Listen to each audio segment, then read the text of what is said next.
Hello everyone, Jeff here with you for episode number 16 of the Wednesday Night Wrestling Blitz here on YouTube. It is a GMTE Express add-on.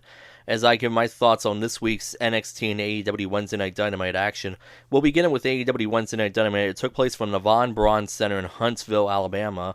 It opened up with a video package chronicling the issues of Moxley and Chris Jericho as they were getting ready to head to the opening match, which was Jon Moxley taking on Ortiz of the Inner Circle. We had Jericho come out with Jake Hager and Sammy Guevara. We had Jericho on commentary for this match, getting a closer look at Moxley. Jericho did reveal that Ortiz had not competed in a singles match in 583 days. I thought overall this was a very good match. Both guys got a chance to shine here. Both guys getting a lot of offense in. We get late into the match. A tope suicide had wiped out Santana on the floor before Moxley had sent Ortiz sailing over the guardrail. He then ultimately was able to recover and delivered a tope of his own onto Moxley. A big splash from the top rope followed, and Ortiz nearly scored an upset with that. Moxley had gotten back into it and ultimately won in the end with the double arm DDT, the paradigm shift, and got the win over Ortiz. Afterwards, Moxley turned his attention to Jericho and the rest of the Inner Circle. Santana tried to do a sneak attack. Moxley was able to recover, and he delivered the paradigm shift double arm DDT to him. And then he taunted Jericho with the 4 GT keys from the deal where he got the 4 GTs several weeks ago. And he actually jammed one of the keys into the eye of Santana, calling it an eye for an eye. And then he went through the crowd as the Inner Circle got to the ring. I guess the match was fine. It was okay. I mean, obviously, the outcome never in doubt. Moxley was going to win here. And, Ortiz now, he's got an injured eye, quote unquote. So, slowly but surely eliminating one member of the Inner Circle. Next up, we had tag team competition. We had SCU taking on Best Friends here. Freshly squeezed Orange Cassidy was out with the Best Friends, as always. But for SCU, we did not see Christopher Daniels out, which was kind of interesting.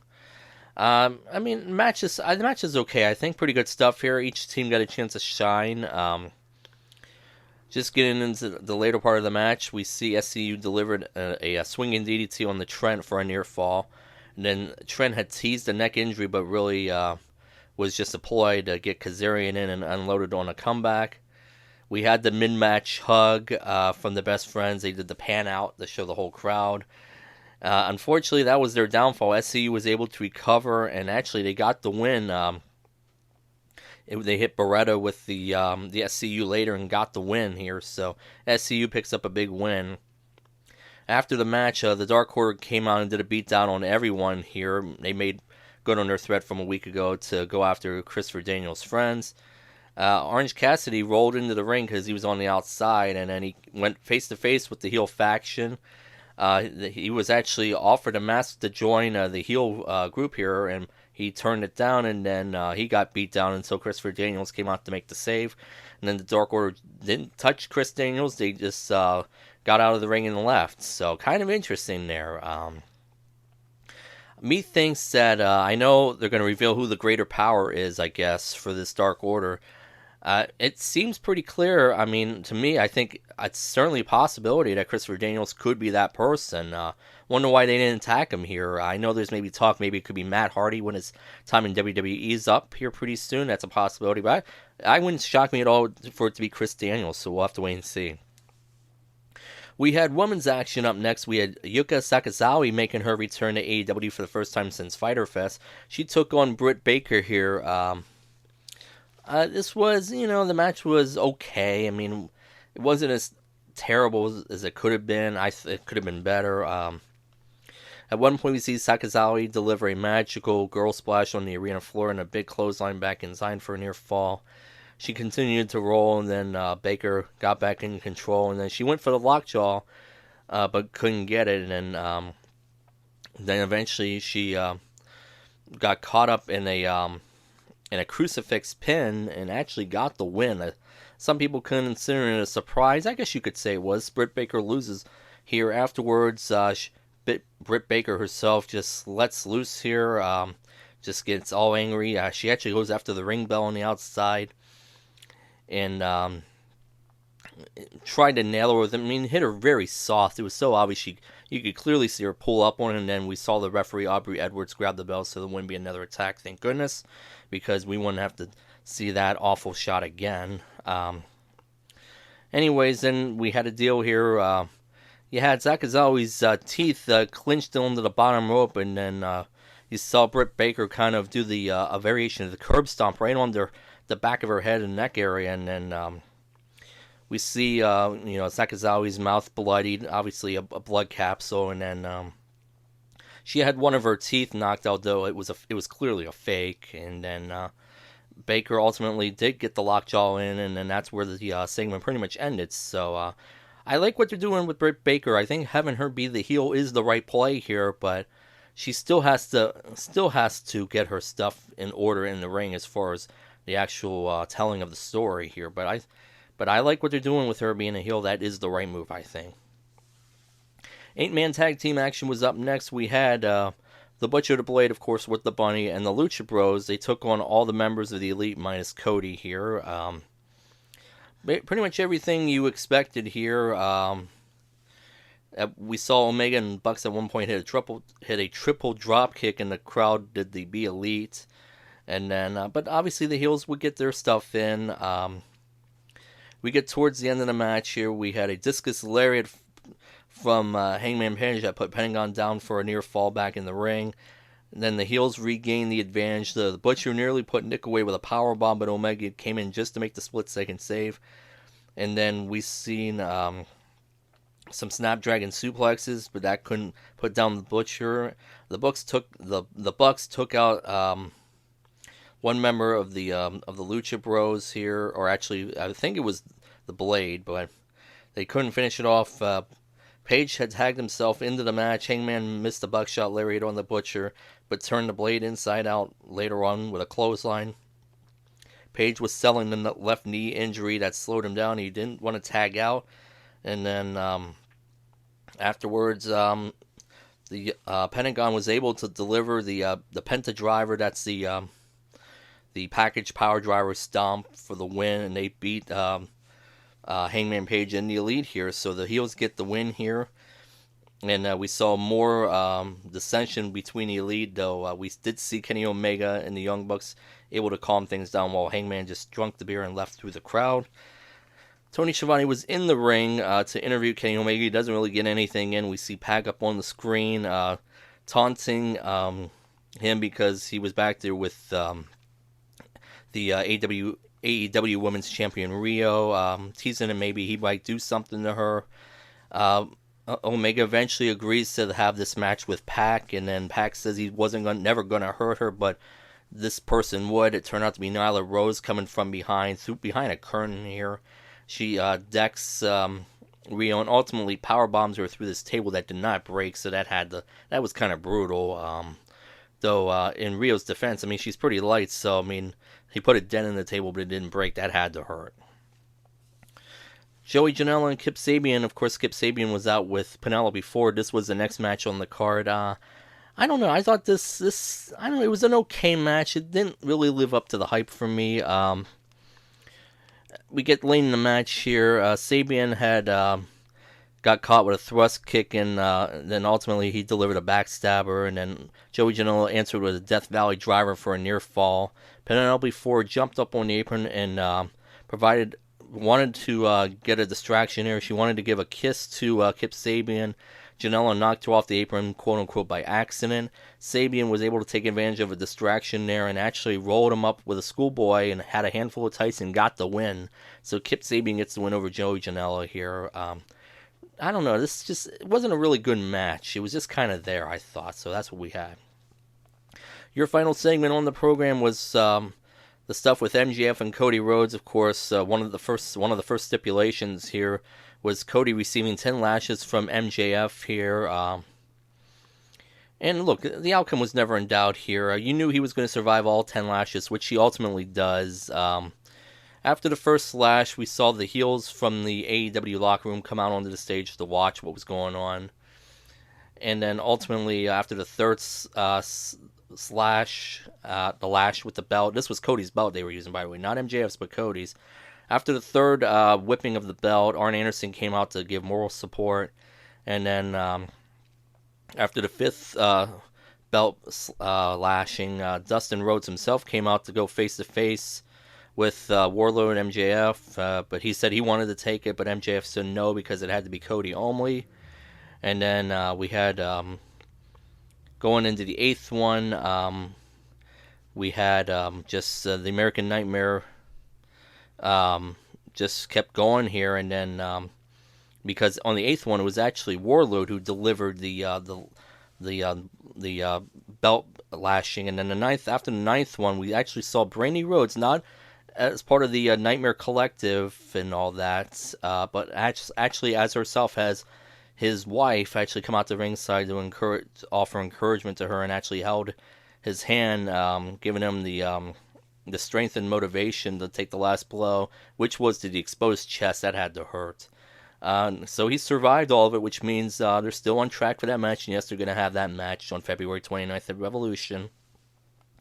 And for good measure, MJF hit him in the gonads and then escaped out of the ring with Warlord as they went off the air, as the Bucks and Brandy and Dustin came in to check on Cody afterwards. So that's what we had. That was AEW Wednesday Night Dynamite that took place from the Von Braun Center in Huntsville, Alabama. Let's go on to WWE NXT. Of course, took place from Full Sail University. We had Matt Riddle and Pete Dunne come out to open the show, carrying that Dusty Rhodes Classic trophy. They say they're going to win the NXT Tag Team titles. We had Kyle O'Reilly and Bobby Fish of the Undisputed Era come out to interrupt the proceedings, basically running them down, saying they made a mockery of the Dusty Classic, and then basically they all took turns, as much morely Matt Riddle took his shot at making fun of the tag team champions. So basically they're setting up for that tag team title match. Opening contest on the night, we had Angel Garza taking on Isaiah Swerve Scott here. Good business here from these guys. Of course, we saw Angel Garza on Raw this week, which was talked about. I thought these guys told a pretty good story, as Isaiah Swerve Scott held his own here for a while, and he was getting close to maybe winning it, but towards the end here, Garza knocked him off the top rope, and it set him up for the wing clipper for the win. So Angel Garza, as he should have, got the win. Afterwards, Angel Garza cut a promo mocking Carrillo and Rey Mysterio Jr. after taking them both out on Raw this week. And he says because he knew Jordan Devlin, the NXT Cruiserweight Champion, was there, he's going to pay attention to see what he does in this match later on. Next match on the card, we had Dominic Dijakovic taking on Killian Dane here. A big man match here. Good stuff here, I thought. These guys went at it here. This came as a result of Dijakovic getting into the face of Killian Dane at the Performance Center to set up the match.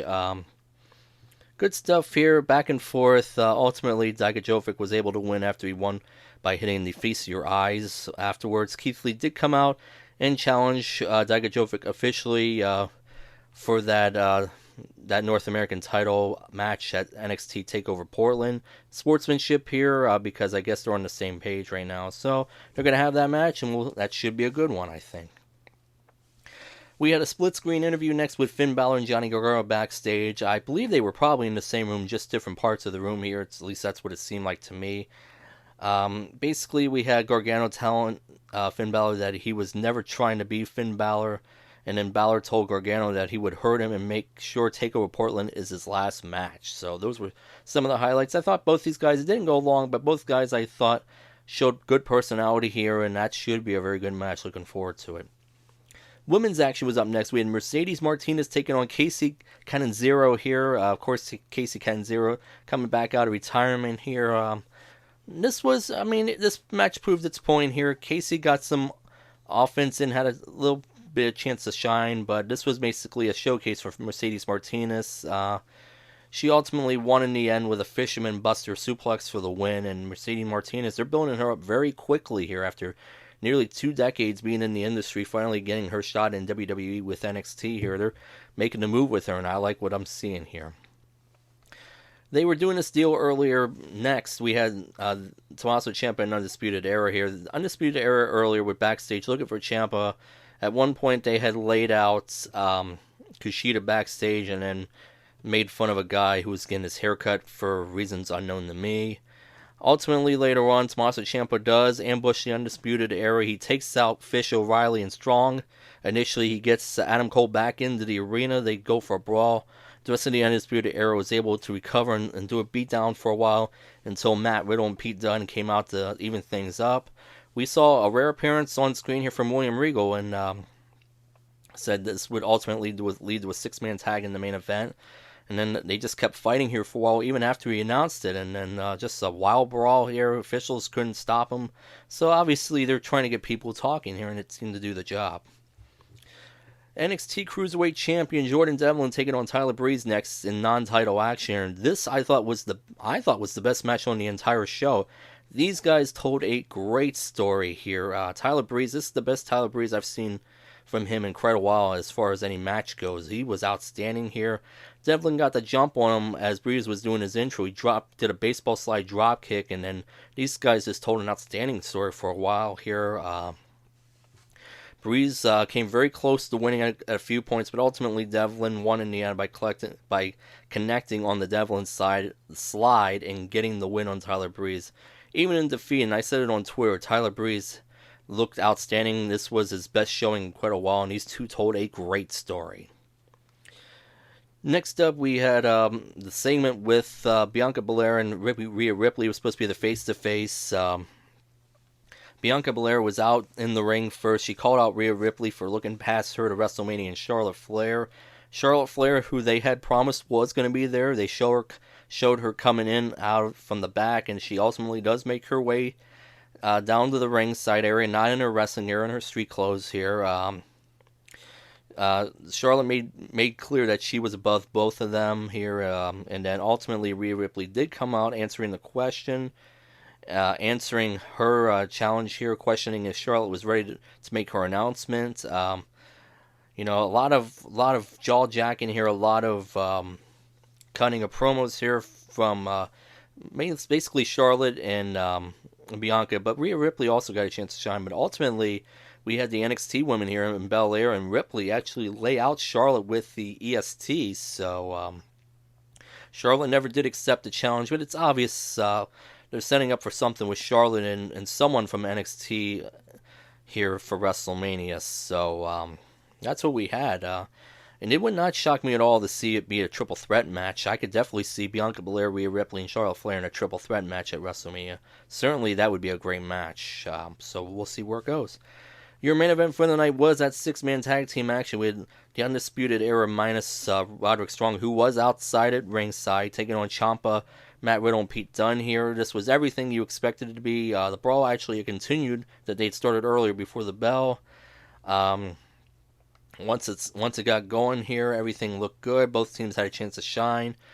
Roderick Strong, ultimately in the end, Roderick Strong did come in to attack Ciampa, who was doing stuff on the outside throughout the match, but this turned out to be a little too much. It ends in a disqualification, and then the Undisputed Era do a 4-on-3 beatdown, actually take out the baby faces here, and then they do the deal where they had spray painted Tommaso Ciampa with the yellow X to complement what had happened last week, with Ciampa had put the X on the table and power bombed Adam Cole onto that table. So and then the lights went out, and then we saw these 3 rings with the numbers that we saw last week, and I think quite a few people kind of figured out, and I kind of figured it out as well, that it marked the return of Velveteen Dream here, and then he just goes to work on the Undisputed Era, pretty much takes care of all of them, and then he hit the Death Valley Driver on Roderick Strong here as well, and then he revealed these pants, these airbrushed pants, just outstanding, a callback to Ravishing Rick Rude, who I think would be very proud of that.